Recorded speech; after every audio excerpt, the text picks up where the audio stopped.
we start here. Why did you say, I think I'm gonna cry? Well, my hormones are still messed up from having a child. So that has to do with it. And then well, not obviously, but like being depressed and anxious. So sometimes, the mix of everything just gets me teary-eyed. It's been like a lot. I always say that it's overwhelming and underwhelming at the same time. Overwhelming because you do have to take care of this like new human. Make sure she's okay, make sure she survives throughout the day and like everything that gets thrown at you with that. But then it's also underwhelming because I'm home so much. I'm still on maternity leave. And I know I do probably get out more often than the average mother who might just be like completely not working. But I'm not used to it. I'm used to like working all day, all night, always doing something. So it's been underwhelming because I feel stagnant. I think now I really worry about, I don't know, I guess how I'm gonna be better. My real focus is on me because I don't want her to see that her mom is super depressed and like she sees me taking medication and she tries to like grab the bottles and stuff. And I don't want her to eventually have that memory of, my mom just always has to be taking medication, or my mom is just in a mood right now. I don't want that to like hurt her. She's such a happy baby and I hope she stays that way. Cause like I was never really a happy child that I can remember. So I don't want my sickness to impact her happiness. I want her to stay that way for as long as she can. I feel like I'm in a very weird, disassociated state. Seeing her brings me joy now. Like the other day, my mom brought her to swimming and she like jumped on me and she's like kissing up my face and like hugging my neck. And she's just so happy to see me. And that instantly just changed my mood. But other than that, I kind of lost all the things that really bring me joy. So I hope to find something that brings me joy again outside of her. Yeah, I already feel like I've lost myself, because like this isn't who I am. I'll watch stories back because I used to post on my Instagram stories all the time, religiously, daily. And I just don't have that same energy. I was just happy and I was bubbly, and now it's just like very dull.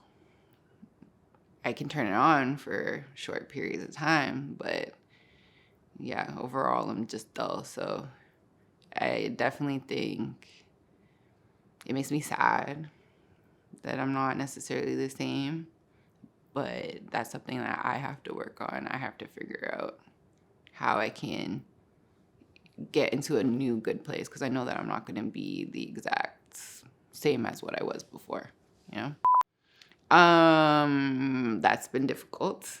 Our relationship has definitely been rocky over the last little while, for various reasons. He's got reasons, I've got reasons. I do know that it's very hard for him. That's something that we continually talk about, because he's like, I've never dealt with it personally, and I've never had anyone in his family or romantically that has dealt with it as much as I am. So he doesn't know exactly how to help. So sometimes I feel really bad, but he's trying to, learn. He recently started therapy and he said it's like two things. He wants to get better himself, but he also wants to learn things that he can do to help me. Yeah, you got to do a lot of work. It comes down to like self-reflection. You got to read things, you got to write, And then you can go to your therapist. Your therapist is like your coach, I guess. You know, they'll talk you through what you should do to try to help your situation. They can't force you to do it, you know. Once that hour ends, it's on you. They got paid. They did their job, you know. Now it's on you to continue that. So it's definitely something that you have to do. That's why I was like, you can't force anybody. I could tell my mom over and over again until I'm blue in the face, like, go to therapy. It's going to help you. But if she doesn't want to, if she doesn't actively want to change her life, then I can't do anything about it. For basketball, I'm definitely with a lot more Black folks. It's just not women. And I really was nervous about taking that PA announcer job because I've never done it. And when they told me, they're like, yeah, we want you for that. I'm like, are you sure? Because I don't know what I'm doing. They're like, you've been on radio, you play basketball, you're good, you'll figure it out.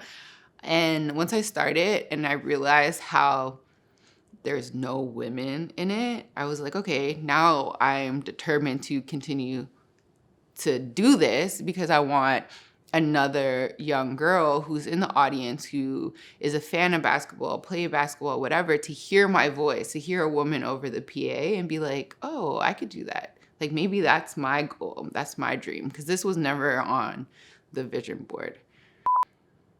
Yeah, I could go on forever. I have so many goals.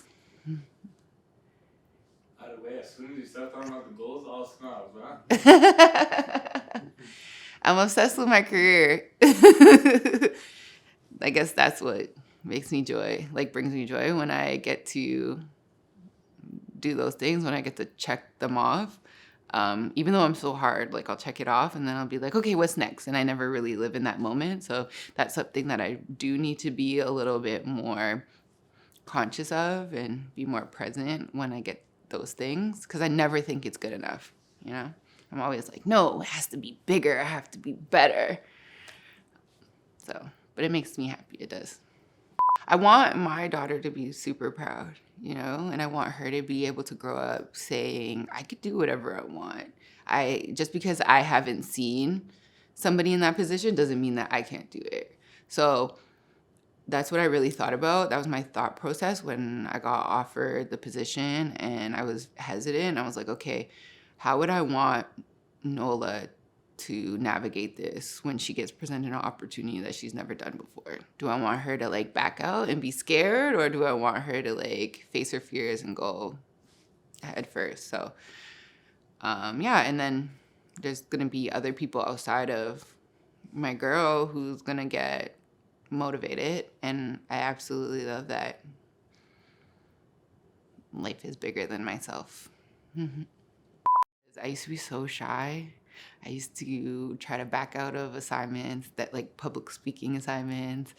I would like get sick, nervous. My voice would literally shake to the point where one of my teachers was like, I can tell you're nervous because you're just going, ugh.